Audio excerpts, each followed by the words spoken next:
Today, we're going to specifically talk about the strategies for seven-figure business owners leveraging and using AI. If you've listened to the six-figure episode, you now know that we're going 7+ and beyond in today's tactics. Depending on where your business is at, I would recommend each show, depending on where you're ultimately at in terms of one, learning and understanding AI, kind of more of an intro, listen to the six-figure one. This one is going to be a little bit more complex and intentional on the ROI that you can receive from your business by implementing AI. The reason being ultimately is that at a six-figure business, you're ultimately building systems to really leverage your time. In seven-figure businesses specifically and beyond, you're also saving costs with the operations as well as increasing profits as you learn and understand your ideal client and the profitability of each client. As you're going from the foundation level to then the me level, again, that's kind of the solo entrepreneur. You're then going to go from me to we to IT. So building those systems and those processes,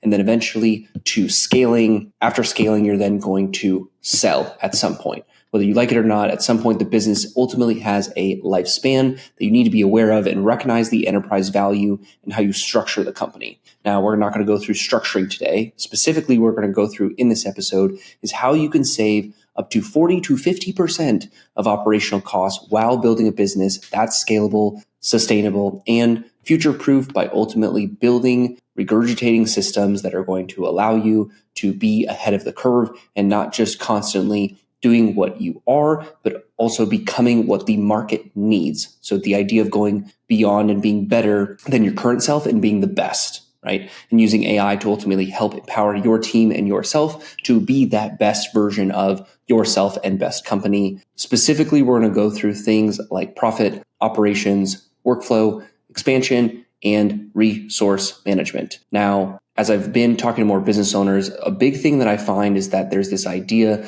that, okay, great, let's implement AI within our company. We'll save maybe that 40 to 50% of operational costs, maybe sunset that department, lay those individuals off, etc. And this is ultimately a phased approach. Devan and I ultimately talked on a sidebar about the idea of like the biggest thing that he has found is ultimately how business owners are going to think about finding other roles for their employees or ultimately consolidating their employer staff. And that's simply because AI is able to radically transform what the human does and how they do it in the efficiency with the level of detail and ultimately being consistent without fail on it. Now, this is a great episode that you should definitely listen to.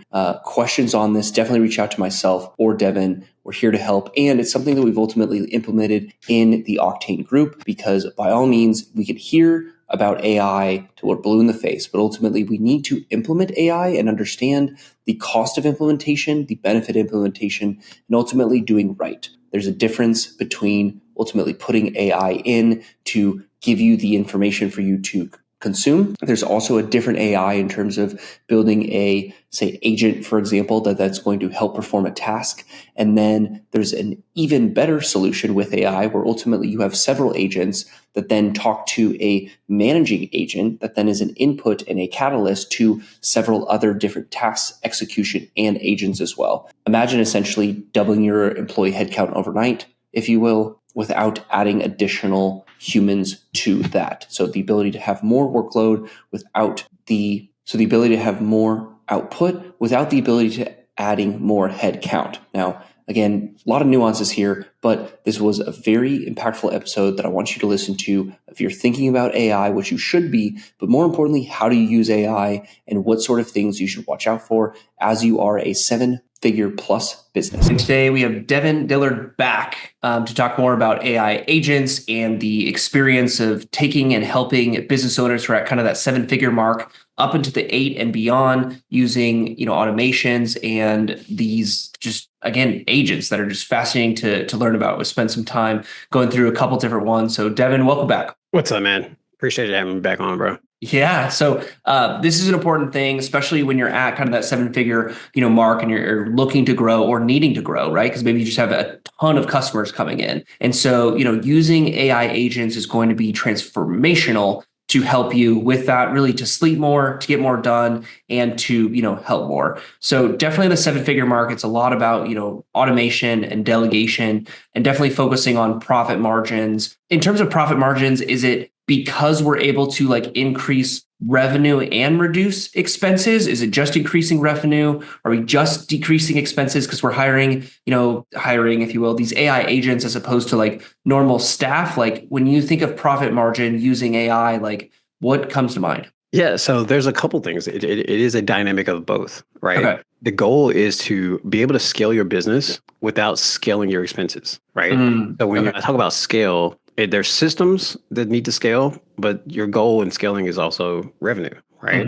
So if you're trying to go from 1.2 to 3.5 or 5 million, right? A lot of times that's going to hurt you. Like it's going to hurt your profit margin, even though you'll make more money over the time, but your profit margin is going to decrease because you're going to have to hire people and most of the time you're going to have to hire people that are going to be like salary, right? Yeah. To either manage a team or do different things that cost $50,000, $60,000, $75,000 a year, right? And when that happens, your profit margin takes a hit immediately because you got to bring them on before the revenue is even there, right? You're hiring, training, all that stuff. With AI, you're going to incur cost, right? But that's like build out costs to have it built, right? It's like you're hiring a recruiter to go find good work. Yeah. Right. It's equal. But once the AI is built, it costs a fraction of the investment in cost that you would pay the salary of an employee or multiple employees to run that division, right? For sure. So there's your expense. Your expense actually either stays the same or goes down because you may have already hired some people in that department and maybe even move them somewhere else or you replace them, right? And honestly, to be candid, the people that I'm talking to, like some of the CEOs that I'm talking to, they're trying to find ways to like nicely replace their employees. Like that's one of the biggest questions is like, how do I ethically do this, right? People have been working with them for maybe a year or two, but they're like, I don't need them anymore. If this is gonna do what you say it's gonna do, I don't have a position for them, right? And so you're trying to see a lot of people go into cross training people, but sometimes there's nothing to cross train to. So they're trying to find a way to get rid of people in a nice way, ethical way. Yeah. Especially bigger companies like your 8-10 figure companies, they're less nice because it's just not that that personal touch. Yeah. So yeah, but once you get it built, your revenue increases and it's going to increase faster because training AI takes less time than training someone to come in and learn something new because literally you input it reads it in seconds and it stores it and then it goes and uses it, right? So it takes less time to train AI. And once AI works, it just works and it works consistently. And then you optimize from there, you make it better. And it's easier to make AI better. Like people want to hire A players, right? Imagine building an A player and then being able to grow it and, continue to optimize it to an A+ player over time. Right? Yeah. Without the price tag. So as that A player is working, the AI, the infrastructure you've built, it's producing without the increase in expense, but with the drastic increase in revenue, right? From the task that it's completing. Because like I said, and I think we spoke about this in our last interview, is if you're not putting AI in positions that make you money, then you're doing it wrong. Yeah. Right. So yeah, for sure. When you say cross-train employees, are you saying like the individual gets knowledge of like AI and they're kind of the ones like running it? Or what does that maybe some of those conversations look like? Where maybe it's like let's call it a marketing department, right? And you're saying, hey, like instead of these 3 people, we really only need 1 plus AI. So therefore this one person is getting trained on how to like use the AI or like, being a, founder CEO, like how do I digest what you said? Yeah, it can be multiple different things. So it can be that. It can be that, hey, I take a team of 3 and down to 1, and I train that one person on how to manage the AI, right? And in my brain, in most cases, if you have to have someone hired to manage the AI, then it's not the right AI, right? It should be able to manage itself. It shouldn't need any management, really. So you're thinking it's just 1-person companies from now on? I mean, the only person I'm hiring in my business are developers. Okay. Because the AI has to be built, right? But once AI is built, the only thing AI needs to do is either be fixed or optimized. And my developer can do both, right? So I'm not hiring anybody else onto the team, right? And then once we kind of go through this list, like you'll see why.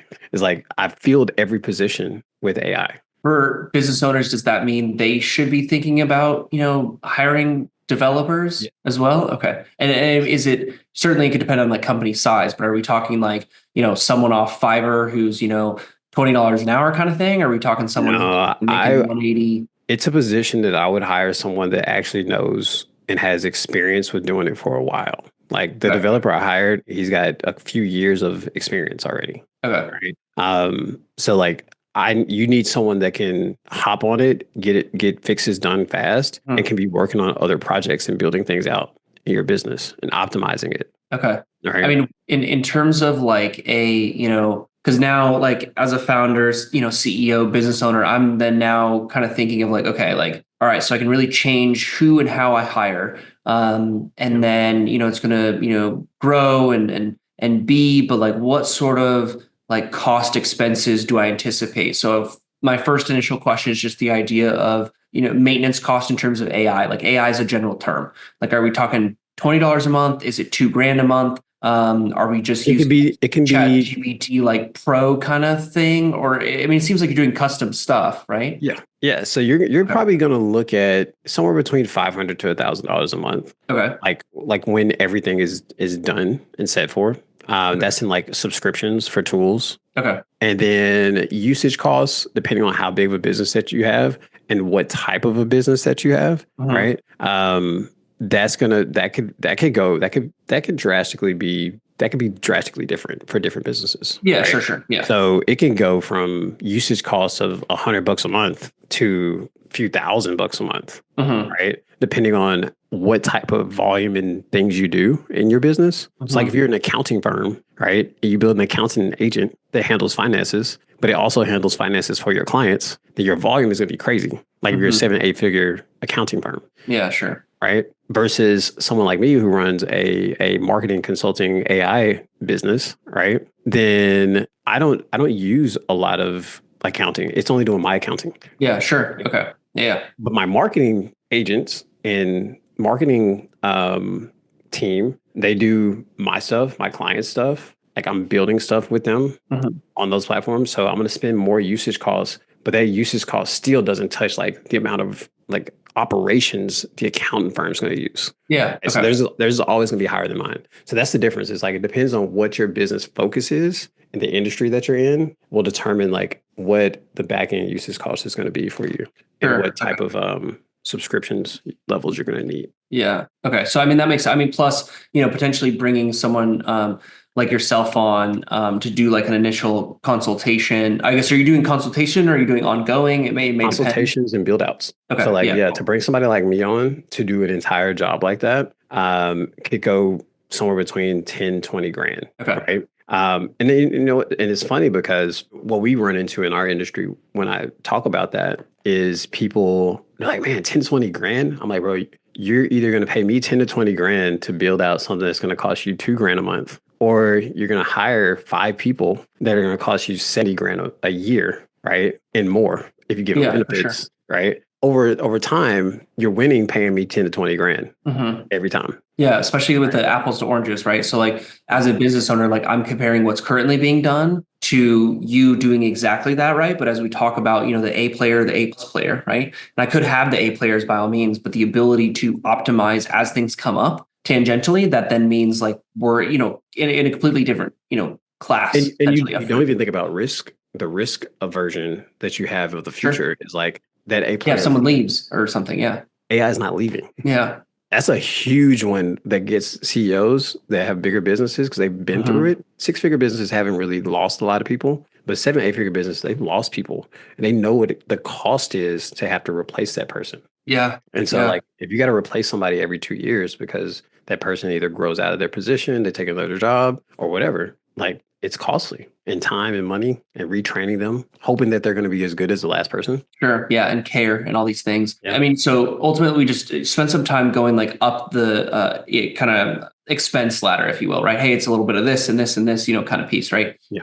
let's do the opposite, right? So if we were to think again as a business owner, what like range maybe, right, would you say in terms of percent of cost saved? Now, obviously it's going to depend on kind of company or sort of this and that, but I'm just curious of like what you found and what you kind of think of. Like, is it like a, hey, on average, you can save like 20%, of the cost of a, hired employee? It's also going to depend on department and things like that. But I'm really just trying to separate kind of the oil from water. And it's like, certainly we could think of 10 to 20 grand is very different than 70, right? So that's a, Right. different kind of change. So it seems like it's kind of plus 50%, right? Like this isn't a 2% change, right? This isn't, No. This is like peanuts. you're looking at 40, 50, 60% gaps between expense of an employee and the expense of running AI to do that same job, except most times it's going to be more efficient at it. Yeah. Right. Because there's no human error. When things are coded in, does the same thing and the right thing every time. Right. And as you optimize it, it just gets better and better at taking on more tasks and taking on more things. How would you know as a business owner that you're like ready to implement AI? Is it really just a decision? Are there maybe like precursors that you need to do? I'm almost thinking it's just like, I have several needs, right? And like, let's, play with Play-Doh. And the other thing is like, I have the mindset of being able to use it as well as someone who would continuously use it, right? Yep. Oftentimes we could just buy the shiny, nice thing or maybe the nice car, but it sits in the garage because it's kind of our, second vehicle. So initially, just want to see like what type of conversation, well, maybe they're conversations, but conversations or thoughts, or what kind of like precursor type things do you need before kind of, implementing, these AI type agents? Yeah. This is the hard conversation. This is the hard conversation for 7, 8 figure earners in their business. Every 7-figure earner needs to AI right now. Why? Is because they already have the SOPs and the workflow set because somebody is doing that job. If you're at 7 figures, you got team, right? You didn't get there by yourself most times. Yeah. Right. And that's the hard part is like, who do I replace first? Or do I bring in AI to replace a couple of people and I'll leave 1 or 2 people in that position or in that division? Because AI, like the AI that I'm building, it is not coming to take one task away. I think that's where people have a misconception. The AI I'm building is coming to take entire divisions, departments, right? Like it will replace your entire accountant team. Yeah. You know what I'm saying? And that's the reality of it, because I'll give you the truth. Facebook and Meta and Google and all of those companies, they haven't pulled the trigger on it yet, but they already have AI divisions built to replace entire divisions in their business. And they just don't talk about it. But when they pull the trigger, like there will be thousands and thousands of people that lose their jobs in like a matter of hours because they're already developing it and it's already developed. Businesses that are smaller than that, like that's the train of thought that they got to get on, because the ones that are on that train of thought, this is the gap that gets created, is that the business that reduces their expenses by 80% because they hire AI and they bring AI in an effective way to generate them actual results and to take over jobs efficiently. Like imagine how much more marketing dollars you have now to take market share. Yeah, for sure. Right? Like that's the play. It's like, hey, if I reduce my expenses in the accounting division by 80% and I take that to paid ads and increase my ad costs, but do it profitably. Yeah, sure. I eat up market share from my competition that's not doing it because I can't spend what I'm spending. Well, and product positioning or market discovery or things like that. Like maybe it's like research and analyzing development. emails. Exactly. Yeah, for sure. Yeah. You have more money to play with to do the things that move you into first position. Yeah. Well, and stay there. And also in my thought, be the idea of like one of one type thing. Okay. So that's kind of the preparation piece. So I want to go through like what we would do post once we've actually implemented the AI. And then I want you to just tell us the 5 different types of AI agents. We're going to have to do an additional bit on each of these because there's so much, meat on this bone. We got like a feast, right? So, okay. I'm amazing. I engage with you or someone like you, like all of my problems are solved and all my dreams came true, right? I can sleep so peacefully at night. Amazing. Maybe even take this thing called a vacation, maybe even a 2-week vacation, right? Because the business, operating itself. What sort of ongoing, I don't want to say maintenance, but just like things should business owners be like thinking about and doing? And the reason being is like, so I have an extensive career within software, building, digital products and things like that. And what I find is that specifically on the data side, as well as the operation side, is you build something and it's really great. And it's kind of like the car, right? And then eventually it needs oil changes or it kind of needs this other stuff. But like, do you help individuals understand like when and how it needs maintenance and kind of give like an owner's manual? How do you go about the post AI like revolution? Because as we know, junk in, junk out. You build a beautiful car, but like if you don't treat it right and well, it's gonna go down the tube just like an employee, right? Yeah. But it's AI and now it's all junky. And then can you even fix junky AI if it's been Yeah, misguided for a couple of you years? can Like fix it. what comes to mind? You can fix it easier than fixing your old BMW, right? Yeah, I'm gonna go down that road. I have a BMW, so I like I was gonna say, stuff on yeah, it is crazy. sure. But the thing that I guess if I would say I have an advantage is that everything I build for my clients I use, Mm-hmm. and I am consistently optimizing and finding new ways of using it and new ways to add on to it, right? And that's the beauty is that when I find new things, my clients get the benefit of that. Is it like your Right. source code that then is used with that, or Say it again. No, is no, it not like my source code. So like whenever I'm always looking for opportunity, right? I'm a Mhm. creative, right? So like I'm looking for new things to create, and that may be addition to what I have or something new, right? And when I do that, I always share it with my clients. I'm like, hey, I just found out a way to do this, this, and this. You should Mhm. add that to your such and such bot, or you should add Mhm. that to your workflow because it can do this and it can do it well, right? So there's always continued optimization, and that's why like I'm starting to see this as like a positioning, like me taking a fractional position in somebody's company as like the AI guy, right? I don't even Mhm. know what position you would call that, like your AI commanding officer or whatever, right? I don't Sure. know. Yeah. Because you need that person's brain Mhm. to stay caught up and not fall behind in the race, right? Mhm. Because you may be a first mover, but when everybody starts moving, AI moves so fast that you got to keep moving. You got to keep up with how do I optimize it? What do I need to do to make this faster or to make this more Mhm. beneficial or more powerful, right? The founder's not going to know how to do any of that stuff. So you need Sure. someone like me on the team that can look at the AI in your business and the things that are going on and say, hey, this new thing came out that allows us to do this, this, and this. We need to Mhm. optimize that. Yeah. So you stay ahead. That's in anything, right? Yeah. Or you end up like Blockbuster, right? Just a meme. Yeah. Okay, so tell us what are the 5 types of agents that you have helped create, and also tell us like where we can learn more about you and these agents. Yeah. So I'll walk through them real quick. So there's the profit agent, right? It's all about generating leads and converting leads in your Okay. business, right? You integrate that. And then you have your operations agent, which is the person that you would usually hire like an EA to manage your calendars, to manage all your emails and communication with customer service and things like that. All Okay. right. You bring that in. That's your operations agent. Then you have your workflow agent. That's the person that handles building SOPs for different parts of your business, right? Okay.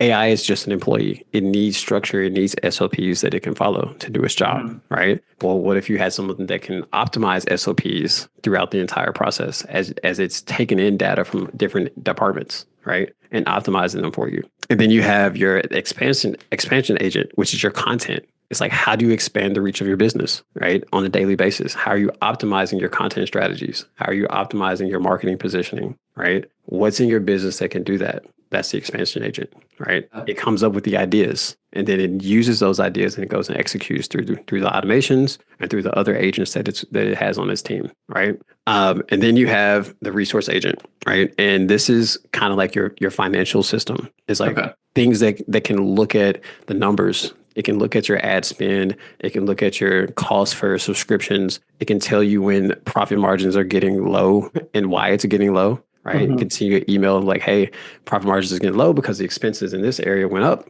right? Mhm. And it can give you those analysis, right? And almost immediately, right? Because it can work in instantaneous connection with all the other divisions, right? Mhm. And then yeah, so you have those 5 agents built into your business. I know I'm missing one. I counted 5. Unless you got to Okay, pick up okay, your yeah, sleeve. no, you're good. So yeah, those are the 5 that we're building out, and I say that they're agents, but they're actually like they're like executive agents because they Mhm. have other agents working for them as a team. Mhm. All right. So like your operations agent, he's not writing the emails. He's managing the person, the agent on the team that writes the emails, right? And sends and reads the emails and manage labeling your email accounts, right? So these are all management level agents that I'm talking about. They have sub agents behind the scenes that are Mhm. doing the work. It's just managing the workflow. Sure. Right. Yeah. So certainly. No, it's incredible. Okay. So where can people find you, learn more about you, and learn more about these agents? yeah, man, I am very active on Facebook. So if you look me up on Facebook, Devan Dillard, find me there. And if you want to learn more about some of the stuff we just talked about, you can hit me up or search me at digitaldadpreneur.ai. Amazing. All right. Well, thanks for coming on. This has been insightful, and I'm going to reevaluate my business and my life. So thank you. All right, bro. I appreciate it. Appreciate you. Yeah, man.